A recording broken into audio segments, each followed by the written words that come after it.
여러분, 삶이라고 하는 것을 무엇이라고 생각합니까? 여러분이 바라보는 인생, 이 인생의 삶을 어떻게 바라보고 계십니까? 어떤 사람은 우리 인생을 가리켜서 시소다 그래요. 올라갔다가 내려가고 또 내려갔다가 다시 올라가는 것. 어떤 사람은 인생을 카드 게임이다 하는 거예요. 자기가 가지고 있는 카드만을 가지고 게임할 수 있기 때문이라는 거예요. 또 어떤 사람은 좀 험악한 말로 인생의 삶은 지뢰밭이다 하는 거예요. 어렵게 한 고비를 넘겼는가 했는데 전혀 예기치 않던 일이 기다리고 있다가 한순간에 터져버리고 마니 인생은 지뢰밭과 같다.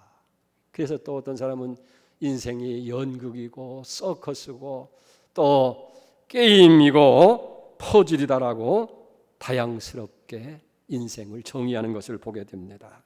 근데 중요한 것은 우리가 인생을 어떤 관점에서 바라보느냐에 따라서 그 관점에 의해서 인생의 삶의 방식이 결정된다는 거예요.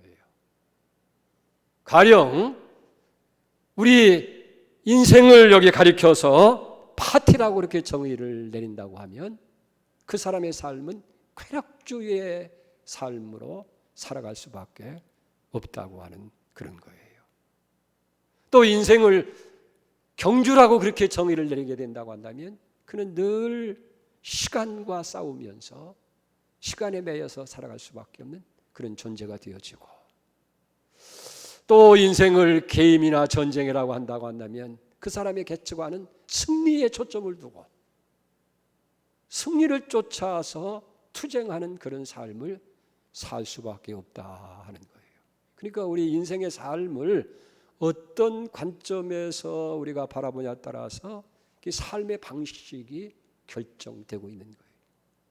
자, 그러면 성경에서 우리 인생의 삶을 무엇라고 말씀하시느냐 하는 것이 중요합니다. 성경은 우리 인생을 가리켜서 일생 동안 시험과 대면하며 사는 존재다, 그렇게 이야기를 해요. 여러분, 오늘 2절 말씀을 한번 보세요. 형제들아, 너희가 여러 가지 시험을 당하거든 온전히 기쁘게 여겨라. 여기 보면 여러 가지 시험이라는 거예요. 한두 번 시험이 아니에요. 한두 가지 종류의 시험이 아니라 여러 가지 시험을 계속해서 우리가 만나게 되고 시험 속에서 살아가게 되어진다는 거예요. 그렇습니다. 어찌 보면 우리 인생이라고 하는 것은 시험의 연속인 삶인 거예요. 내가 원치 않는다고 해서 시험이 오지 않는 것도 아니고 언제나 시험은 상시 우리 앞에 존재하고 있다 하는 거예요. 그래서 되게 많은 사람들은 이런 시험을 제대로 극복하지 못하고 늘 시험에 눌려 살고 매여 살게 되고 고통 중에 사는 이 괴로움인 거예요. 그 인생이 그래서 괴롭다고 하는 거 아닙니까? 그런 반면에 어떤 사람은 이 시험을 잘 통과하고 극복해요. 오히려 그 시험을 인생의 도약의 발판, 성장의 발판으로 삼아서 그 시험 후에 더 아름다운 그런 행복한 삶을 만들어가는 그런 경우를 보게 되는 거예요. 여러분, 그 비결이 뭡니까? 우리 인생의 삶이 시험이라고 하는 그런 관점을 갖게 되면 우리 삶이 어떻게 변화되느냐? 첫째는요, 준비하는 삶이 돼요. 유비무환이라잖아요. 언제나 시험을 대비하는 삶이 되어지게 되는 것이고, 두 번째는 그 시험이 올 때에 그걸 잘 분석하고 이해해서 슬기롭게 시험을 통과하는 그런 지혜가 있게 되어집니다. 세 번째는 이 시험관이 하나님이라고 하는 것을 우리가 알기 때문에 하나님 앞에서 허튼 삶을 살지 아니하고 우리가 좀 더 보람 있는 삶을 살아가게 만드는 거예요. 가치 있는 삶을 살게 하는 거예요. 네 번째는 이 시험을 오히려 도약의 발판으로 삼아서 더 성장의 길로 나가게 되어진다 하는 사실입니다. 사실 우리가 세상을 살다 보면 여러 가지 시험을 만나게 되지 않아요. 물질로 인해서 오는 시험도 있게 되어지는 것이고, 때로는 질병을 통해서 시험을 당하기도 하고, 때로는 천재지변과 같은 태풍이 온다든지 장마가 온다든지 폭우가 쏟아진다든지 하는 천재지변에서 와주는 그런 시험도 있고, 어떤 때 보면 사람 때문에 우리가 당하는 그런 시험도 있게 되어주는 거예요. 근데 여기 중요한 것은 내게 시험이 있느냐 없느냐고 하는 것이 중요한 것이 아니라, 적어도 하나님을 믿고 섬기는 우리 그리스도인들은 그 시험을 좀 더 긍정적이고 신앙적인 것으로 우리가 대하게 될 때에 우리는 그 시험을 통해서 더 승리의 삶을 살 수 있다 하는 거예요. 그래서 시험을 시련을 축복으로, 축복을 사명으로 여기며 살아가는 것, 바로 그리스도인의 삶이다라고 그렇게 이야기할 수 있어요. 적어도 우리 그리스도인만은 시험을 당할 때 내가 하나님께 저주를 받고 있다, 지금 하나님 앞에 벌을 받고 있다, 그렇게 생각하지 말라는 거예요. 우리 인생 앞에 다가오는 어려움과 고난이 올 때에 적어도 우리는 하나님께서 내 삶에 꼭 필요해서 지금 이런 어려움, 이런 고난, 이런 시험을 주고 계시다, 그렇게 생각하고 믿는 것이 신앙이라는 거예요. 그런 때 어떤 축복이 오는 줄 압니까? 우리의 불필요한 것은 버리게 되는 거예요.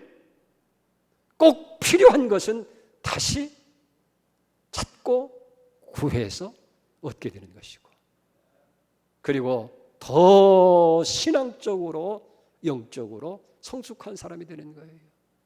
여러분, 어린아이들도 큰 병을 앓고 나면 철이 든다고 얘기를 하지 않습니까?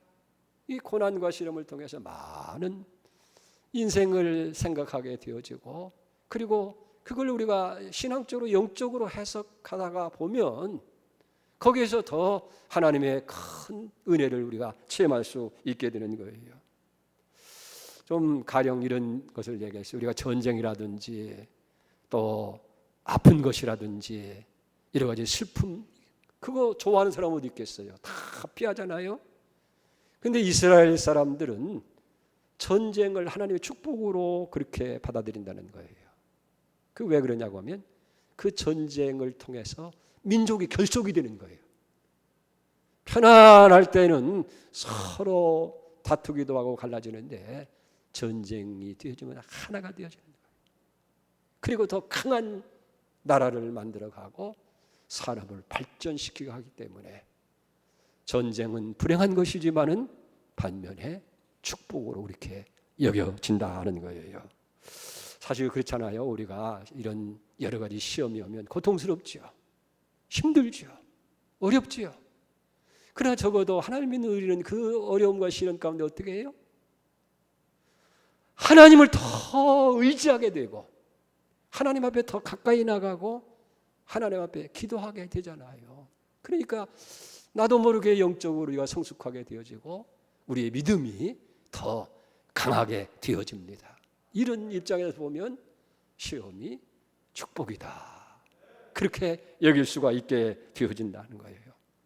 또 어떤 의미에서 보면 이 시험이라고 하는 것은 우리가 일할 수 있는 기회가 되는 거예요. 어떤 일이냐면 다른 사람을 돌아볼 수 있는 길, 선한 일을 할 수 있는 기회가 되어지는 거예요. 여러분, 우리 주변에 가난한 사람이나 고통받는 사람이 얼마나 많이 있습니까? 또 반면에 편안하고 부유한 사람이 있는 것도 고마운 거고 귀한 일이에요. 근데 다 편안한 사람이고 다 부유한 사람이라고 한다고 한다면 내가 착한 일, 선한 일을 할 기회를 못 가져요. 부유한 사람에게 뭘 선한 일을 베풀어 봐도 그게 또 마음에 안 차는 거 아닙니까? 근데 가난한 사람들은 어떻게 해요? 고통받는 사람은 적은 것이라도 큰 위로가 되어지고 그들이 얼마나 용기를 얻느냐고 말이에요. 지난 8월 중순에 코로나로 인해서 교회도 나오지 못하고 어려움 중에 있는 성도들을 생각해서 이제 교회에서 달걀을 기증받고 또 초록마을에서 만든 삼계탕 이렇게 하고 마스크하고 또 교회에서 위로와 격려의 편지를 만들어서 성도들에게 이렇게 나눠드렸어요. 그랬더니 교육자들의 하나같이 고백하는 얘기가 얼마나 기뻐하고 얼마나 좋아하는지. 신바람이 나서 무더기 속에도 어림없이 그런 일을 했다.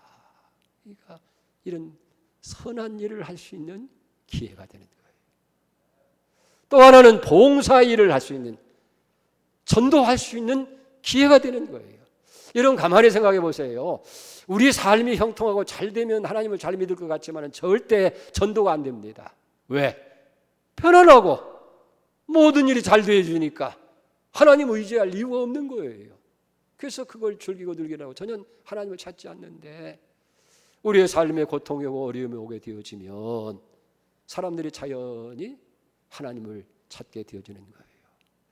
미국의 CBN이라고 하는 그 뉴스에서 그렇게 이야기를 합니다. 코로나 팬데믹이 일어난 이후에 미국에서 이 성경 판매율이 급상승했다는 거예요. 그리고 평소에 하나님 앞에 기도하지 않던 사람들이 하나님 앞에 기도하게 되는데 전 국민의 55%가 이제 기도하는 사람이라는 거예요.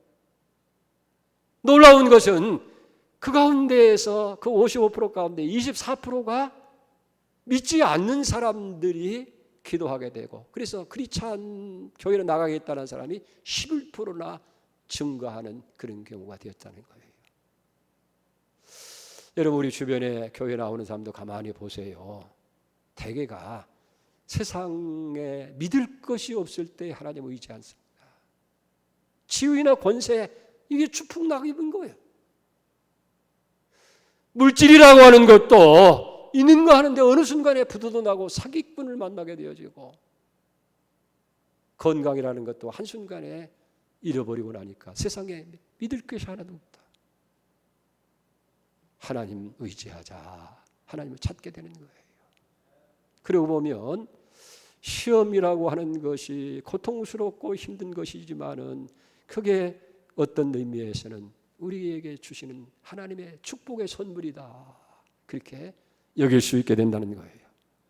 자, 이제 중요한 말씀을 드리려고 합니다. 오늘 여기 성경을 통해서 그러면 우리가 어차피 인생의 삶이 시험이라고 한다고 한다면 그걸 피할 수 없다고 한다면 우리가 시험을 어떻게 대처해야 되겠느냐 하는 거예요. 2절을 다시 보십니다. 형제들아 너희가 여러 가지 시험을 당하거든 어떻게? 온전히 기쁘게 여겨라 하는 거예요. 시험을 당할 때 기쁘게 여기라는 거예요. 근데 여기라고 하는 말은 그 어떤 의미를 가냐면 평가하라 하는 거예요. 이 시험이 올 때에 우리가 그냥 괴로워하려 하지 말고 기쁜 마음을 가지고 그 시험을 평가하라는 거예요. 저번에도 말씀드린 것 같습니다만 어느 우리 권사님 한 분이 거기 뭐 도시 개발로 인해서 평생 살아왔던 그 사업장에 옮길 수밖에 없는 거예요. 추운 겨울에 어디로 옮겨요? 쉽지도 않고. 그래서 얼마나 힘들고 걱정이냐 그랬더니 하나님 저는 요즘 신나요. 왜요? 그랬더니 하나님이 어떻게 또 기적을 베풀어줄지. 요즘 교회에서 못 만나니까 얼마 전에 결혼식장에서 만났는데 어때요? 아이고 목사님 더 좋은 데 있어가지고요. 요즘 신바람 나게 장사 잘하고 있어요. 자, 욥 보세요. 욥은 세상에 그렇게 고통당한 사람이었어요. 하루아침에 모든 재산 다 잃어버리고 10 자녀가 몽살당하고 가정이 파괴되고 건강까지 잃어버렸어요. 세상 얘기로 미치고 환장할 일이 아닙니까?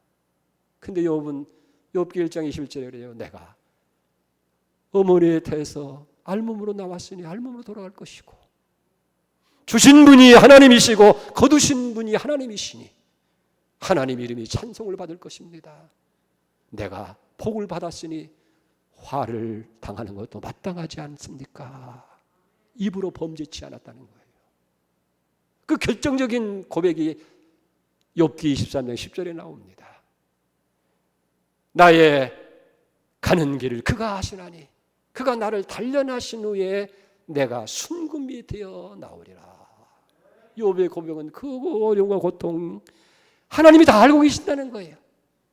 그러나 내가 이 고통을 당했지만 그러나 나의 가는 길을 하나님이 다 알고 계시고 나는 거기에서 하나님 앞에 연단 받고 훈련 받아서 내가 순금이 되어서 나오게 될 겁니다. 할렐루야. 그렇게 고백을 하고 있지 않습니까?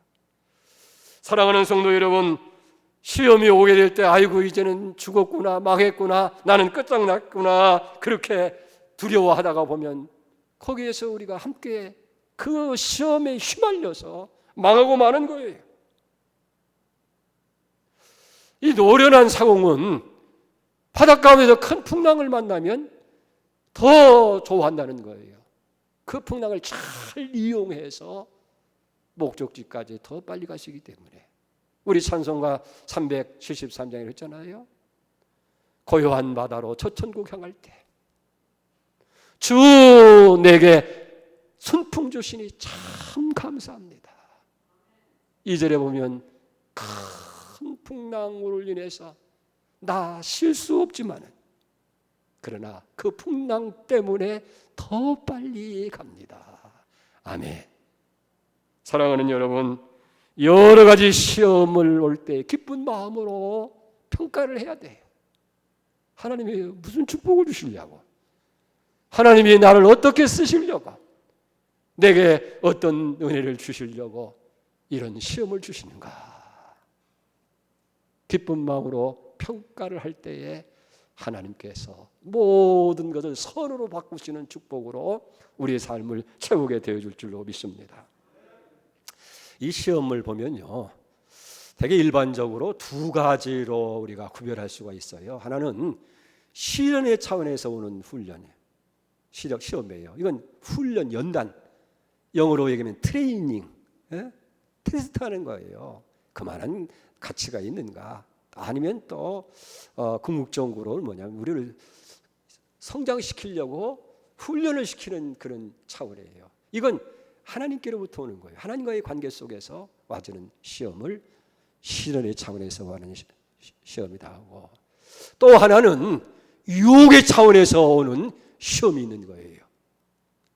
그러니까 여러분이 시험이 올 때 이걸 잘 면하는 있어야 돼요. 가령 욥 같은 경우를 보면 이건 시련의 차원이에요. 창세기 22장에 나오는 아브라함이 당한 외아들을 바치라고 하는 그 시험도 시련의 차원에서 오는 거예요. 그러니까 욥이 그 모진 시련 고통 다 겪고 욥기 42장에 보면 뭐라고 했습니까?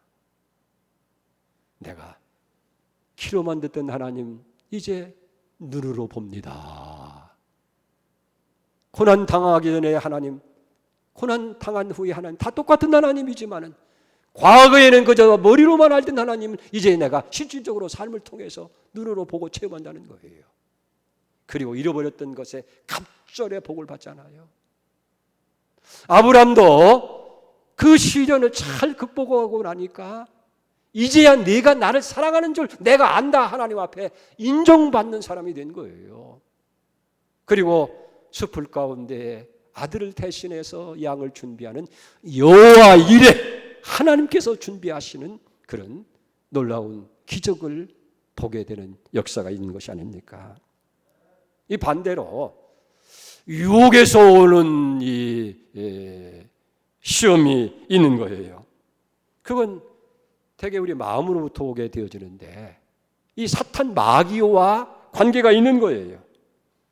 그리고 그런 시험은 어떤 목적으로 이게 오느냐면 우리를 멸망시키고 파괴하기 위해서 와주는 시험이에요. 이 아담과 하와가 시험을 당하잖아요. 에덴 동산에서 다른 건 다 임의로 먹을 수 있지만은 선악을 알게 하는 열매만은 먹지 말라고 하나님 말씀하잖아요. 근데 하나님 명령은 먹지 마라. 먹으면 정령 죽는다고 하는데 사탄은 뱀을 통해서 뭐라고 합니까? 먹어도 안 죽어.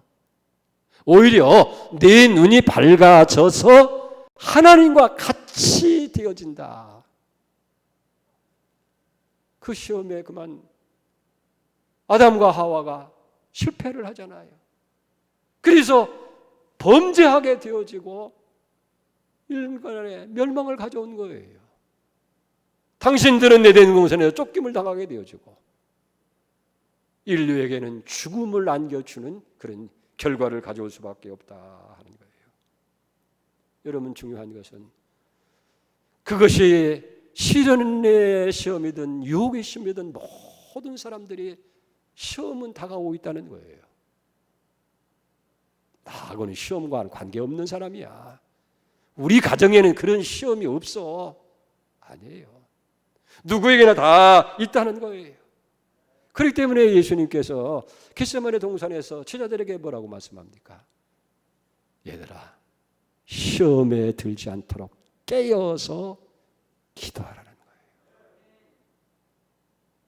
바울도 고린도 교회에게 편지를 하면서 고린도전서 10장 12절에 보면 스스로 섰다고 하는 자마다 넘어질까 조심하라. 사람이 감당할 시험 밖에는 당할 것이 없나니 시험 당할 때는 하나님은 미쁘신 분이기 때문에 피할 길도 주셔서 능히 감당하게 하신 분이다. 그렇게 말씀하고 있는 것을 우리가 보게 되어집니다. 그렇기 때문에 여러분, 시험을 올 때에 기쁜 마음으로 평가를 해야 돼요. 두 번째는 3절 4절을 보세요. 이는 믿음의 시련이 인내를 만드는 줄 너희가 알미라. 인내를 온전히 이루라. 이는 너희로 온전하고 구비하여 조금도 부족함이 없게 하려 함이라. 시험 당할 때에 인내하라는 거예요.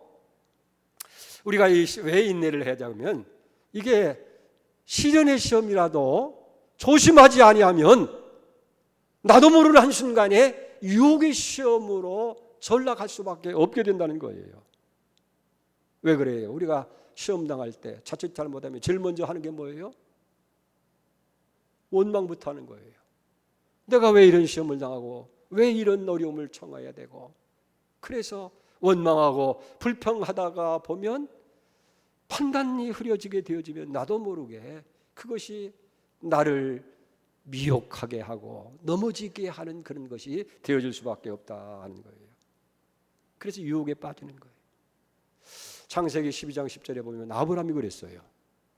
아시는 대로 창세기 12장 1절에 보면 내 친척 본토 아비집을 떠나서 내가 내게 지시하는 곳으로 가라. 아브라함이 잘 순종해서 하나님께서 지시하는 땅, 거기 가나안 아니에요. 근데 거기에 도착하자 얼마 안 돼서 갑자기 큰 기근이 일어난 거예요. 아브라함이 얼마나 당황했겠어요. 아니, 하나님이 멀쩡하게 잘 살고 있는 나를 친척 본토를 떠나게 만들어 놓고 결국 보낸 것이 이렇게 어려운 자리에 보냈느냐, 아마 원망도 했을 거예요. 그러니까 아브라함이 어떻게 해요? 이제는 하나님 무시하자, 아마 그렇게 생각했을 거예요. 그래서 살기 위해서 초지가 넉넉하고 물이 넉넉한 애굽으로 이사를 하게 되어지는 거예요. 적어도 하나님께서 아브라함에게 허락하실 때는 그게 시련 내 시험이었어요. 그런 어려움 가운데서도 잘 인내하고 견딤으로 인해서 정말 하나님께서 살아계신 하나님이라는 것을 체험하게 만들고 훈련시키는 과정인데, 그만 그걸 받아들이지 못하고 내려가다 보니까, 가다가 가만히 생각해 보니까 자기 아내가 너무 아리따운 거예요. 그게 아브라함이 얘기하는 거예요. 여보, 그대는 참 아리따운 여인이야. 만약 당신이 내 아내인 것을 애굽 사람들이 알면 나는 죽이고 당신은 살릴 거야. 그러니 당신도 살고 나도 사는 방법은 누이라고 합시다. 그게 예상한 대로 들어맞은 거예요. 그 너무 아름다운 여인을 아브라함이 데리고 나타나니까 애굽 사람들이 눈이 커지고 나중에는 어떻게 해요? 누이라고 하니까 임금님에게, 왕에게 바치면 좋겠다. 이 왕한테 연락하니까 왕이 많은 은금도 주고 많은 짐승도 주고 넉넉한 재물을 주었어요. 그리고 아내는 왕궁으로 데려간 거예요. 여러분, 만약 하나님께서 개입하지 않았다고 한다면 아브라함은 거기서 끝장고 나고 말 거예요.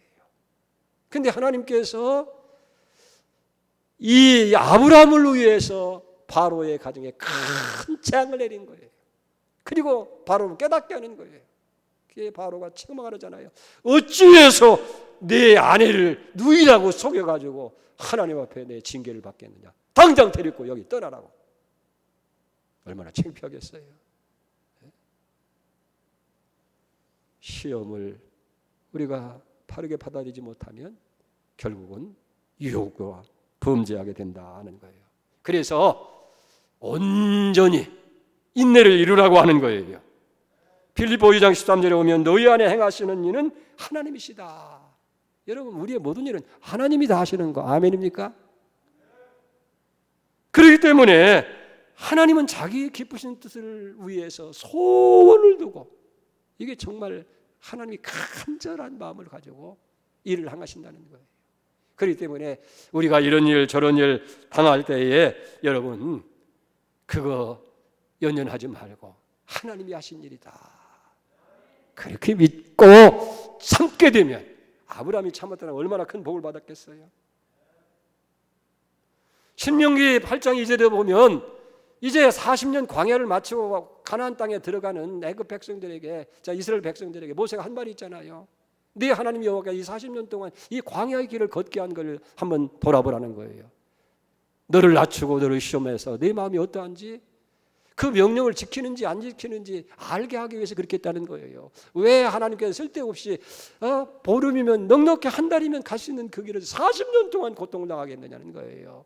그런 가운데도 내 의복이 헤어지지 않고 내 발이 상하지 않게 만들고 만나를 먹여서 내게 먹인 것은 사람이 떡으로 사는 게 아니야. 하나님 말씀으로 사는 것. 그 백성들 하여금 하나님 말씀 중심으로 사는 그것을 습관화시키고 그렇게 만들기 위해서 하나님께서 그 40년의 시련, 그 시험이 있었다 하는 거예요. 사랑하는 여러분, 하나님의 시험이 우리에게 주어질 때에 원망 불평하지 마세요. 잘못하면 유혹의 시험으로 빠지게 되면 나도 모르게 망하게 되는 거예요. 그러나 그걸 잘 인내하게 될 때에 오늘 4절에 뭐라고 얘기합니까? 온전하고 구비하여 조금도 부족함이 없게 만든다. 할렐루야. 그 은혜가 이름되어 있기를 바랍니다. 자, 마지막 우리가 한 가지 더 생각할 건 오늘 5절 말씀을 보세요. 너희 중에 누구든지 지혜가 부족하던 모든 사람에게 후히 주시고 꾸짖지 아니하시는 하나님께 구하라. 그리하면 주시리라. 시험을 당할 때 어떻게 하라고 그랬어요? 기도하라는 거예요. 기도. 그런데 여기서 우리가 중요한 것은 우리가 기도하면 막연하게 그냥 내 필요를 구하고 이 시험 당하니까 우리 기도는 당연히 시험을 면하게 해주고 시험을 이기게 해달라고 그렇게 기도하겠죠. 오늘 성경은 지혜를 구하라 하는 거지. 여러 가지 시험을 만나거든 후히 주고 꾸짖지 아니하시는 하나님께 기도하라는 거예요. 구하라. 그리하면 주시리라고 얘기하는 거예요. 여러분, 여기서 얘기하는 이 지혜, 어떤 언어학자는 그렇게 얘기해요.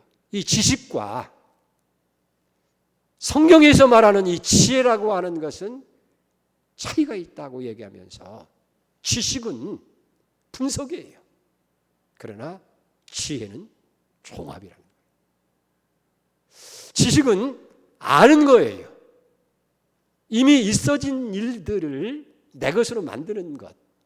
그래서 그걸 배운다고 할 때에 그냥 연구한다고 하나 리서치 있는 것을 받아들이는 게 지식이에요. 그러나 지혜라고 하는 것은 그 지식을 통해서 얻어진 것들을 다 종합해서 우리의 삶에 적용시키는 것. 이걸 가리켜서 지혜라고 이야기를 하게 되는 거예요.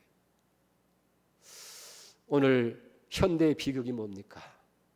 지식은 많아요. 오늘처럼 이 지식이 높아진 때가 언제 있습니까?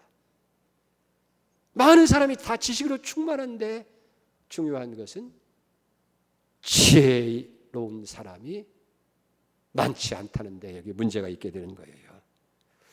여러분, 우리가 여러 가지 시험을 당할 때 하나님 앞에 기도해야 돼요. 지혜를 주시도록. 그래서 그 시험을 잘 분석하고 그 시험 속에서 하나님께서 하시려고 하는 일이 무엇인지를 깨닫고 그걸 우리가 감당할 때에 그 시험을 이기게 하시고 더 축복으로 나아가게 하는 줄 믿습니다. 중국 선교의 아버지 하면 허드슨 테일러를 얘기해요.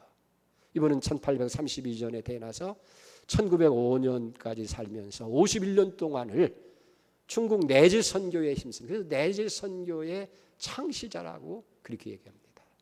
그가 20살이 되어서 이제 선교사가 돼가지고 우여곡절 끝에 마카오에 가서 중국 선교를 위해서 언어를 익히고 생활 습관을 익히고 기후와 모든 걸 적응하면서 2년 동안 준비를 다 마쳤어요. 이제 선교를 출발하고 하는데 안타깝게도 영국 선교 본부에서 사정이 생겨서 당신을 지원할 수 없으니 기후하라는 통보를 받게 되는 거예요. 얼마나 기가 막힙니까? 평생을 준비해왔는데. 그때 이 허드슨 테일러는 일주일 동안을 금식하면서 하나님께 기도했다는 거예요. 하나님, 정말 돌아가야 됩니까? 선교하는 막는 것이 하나님 뜻입니까? 금식하며 기도할 때에 하나님이 두 구절의 성경 말씀이 생각나게 한 거예요. 하나는 사무엘상 7장 12절 말씀이고 또 하나는 창세기 22장 14절 말씀이에요. 사무엘상 7장 12절 말씀에 보면은 사무엘이 돌을 취하여 미스바와 센사에 세워 이르되 여호와께서 여기까지 우리를 도우셨다 하고 그 이름을 에베네셀이라 하니라. 또 창세기 22장 14절 말씀에 보면 아브라함이 그 땅 이름을 여호와 이레라 하였으므로 오늘까지 사람들이 이르기를 여호와 산에서 준비되리라. 여기까지 인도하신 분이 하나님이시고 에베네셀 하나님이다. 돕는 분이 하나님이다. 두 번째는 앞으로 이 일은 여호와 이레로 하나님께서 준비하실 것이다. 확신을 가지고 영국 선교에 도움 없이 맨손으로 내지 선교에 이르는데 놀랍게도요 51년 동안 선교하면서 가는 곳마다 하나님께서 도와주시고 하는 일마다 다 하나님이 계획하고 준비하셔서 성공적인 선교를 하게 되는 거예요. 지금은 공산주의 나라가 됐지만은요 그 가운데에 지금 삼자교회 말고 진실로 믿는 사람들이 1억이 넘는다는 거예요. 우리가 뭐 1,000만 누리해야지만은 중국에는요 1억이 넘는 크리스찬들이 있게 되는 거예요. 그 뿌리가 어디 있냐면 허드슨 테일러. 시험이 왔을 때에 하나님께 기도함으로 하나님이 지혜를 준 거예요. 여기까지 인도하신 분이 앞으로 준비해 줄 것이다. 사랑하는 여러분, 지금 우리는 큰 시험 가운데 있어요. 코로나 팬데믹이라고 하는 이 엄청난 시험이 나라를, 개인을, 세계를 다 휘잡고 흔들어대고 있잖아요. 시험입니다. 그로 인해서 와지는 우리의 삶의 모든 문제들, 경제적인 문제, 만나고 싶은 사람 만날 수도 없지요. 자녀를 출가시키려고 하는데도 10명 이상 모이지 못하게 만들고 장례를 해도 10명 이상 모이면 안 된다는 거예요. 예배도 못 드리게 만들어요. 얼마나 기가 막힌 얘기입니까? 교회는 성전 예배가 드릴 수 없는 무서운 시험. 이것도 무슨 방역의 문제라고 하지만 방역 문제가 아니에요. 공권력에 의해서 교회가 성전 예배를 드려야 되는데 교회가 세워진 목적이 뭐예요? 하나님을 예배하는 거예요. 성도와 성도가 만나야 돼요. 그리고 하나님 주신 은혜를 힘입고 살아야 되는데 이게 공권력에 의해서 예배를 드릴 수 없는 어려운 시험. 과연 이런 시험 속에서 살아가고 있는 우리 어떻게 대처를 해야 되겠어요? 우리는 기쁜 마음을 가지고 평가해야 돼요. 잘 분석을 해야 돼요. 그리고 인내하십시다. 절망하지 말고 하나님께서 구비해서 부족함이 없는 교회 만들 것이고 백성 만들 것이고 인류를 만들 줄 믿습니다. 그리고 기도해야 돼요. 하나님 지혜 주십시오. 하나님 주님 주시로 우리는 이 어려운 시험들을 극복해 나가는 그런 은혜. 그래서 악을 선으로 바꾸시고 합력해서 선이 되게 하는 하나님의 축복이 여러분들과 우리 교회와 민족에 임하기를 주의 이름으로 축복합니다. 하나님 아버지, 참 어려운 때를 살아갑니다. 인생의 삶이 시험이라고 하는 것 성경은 말씀합니다. 오늘 우리는 또 시험 가운데 있습니다. 코로나, 그로 인한 삶의 위축, 성전 예배가 방해되고 여러 가지 제약을 받는 시험이 있습니다. 이때 우리는 오늘 말씀이 가르쳐주는 대로 기쁨으로 분석하고 또 인내하고 기도해서 슬기롭게 극복하는 은혜가 있게 해 주시옵소서. 예수님의 이름으로 기도 올려옵나이다. 아멘.